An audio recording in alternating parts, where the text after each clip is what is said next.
Okay, Priyanka, for you, um, I think kind of the same thing. I think the biggest thing for you is visuals.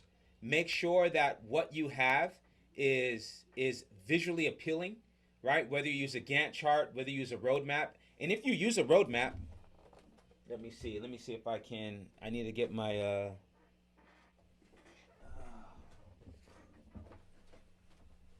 I've been taking notes for you guys on this thing here, but you saw the roadmap that we had in class. One of the things that you can do is you can actually literally draw out a road. And as you draw out the road, looks like that's not coming in. Maybe I should change the color here. My black marker is not the best. Let's see if red comes up. I try to avoid red. You're not colorblind, are you, Flynn? You know 40% of men are colorblind. So you gotta stay away from reds and greens. Is it really 40%? It's 40%. You wouldn't think it's that large. It's 40% of men are colorblind. Now you have me scared there's a color I don't see. No, if you can see the red and the green, you're all good. That's what it is. It's red, greens, and it's one more. I forget. All right.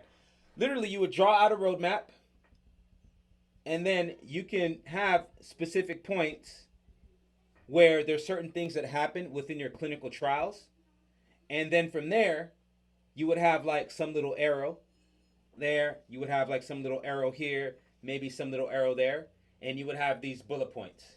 Number 1, number 2, number 3, right? And let's say this is a PowerPoint slide. Then from there, you would go back. You would jump to this point where it kind of blows up this area, and you would show that, oh, okay, here's where we are wasting a lot of time, and it's impacting our bottom line in this manner. And you would keep going back and forth from the roadmap to point 1, back to the roadmap to point 2, back to the roadmap to point 3. Then what you do is you show your solution, and this is going to be for both the executives and your team members, because remember, you're going to have to give them the knowledge in this ADKAR model. When you get back to your team members, you're going to literally do the same thing, because then you're going to have that first roadmap that shows all of that stuff. And then in your second roadmap, you're going to draw it out, and you're going to draw a straight line. And without telling people, you're subliminally letting them know we're taking so long to get to something that we can just go here, right? The straight line is the shortest distance. So that's what I want you to do. Is I want you to do the old way, and when you do the old way, make it nice and squiggly and like a nice curvy road.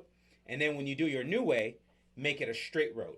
And that visual right there is going to let people know, oh. And another part to create desire in people is like, hey, we're spending more time than we need to. We must be doing more work than we don't have to. My goal here is to try to minimize the amount of work that we're doing.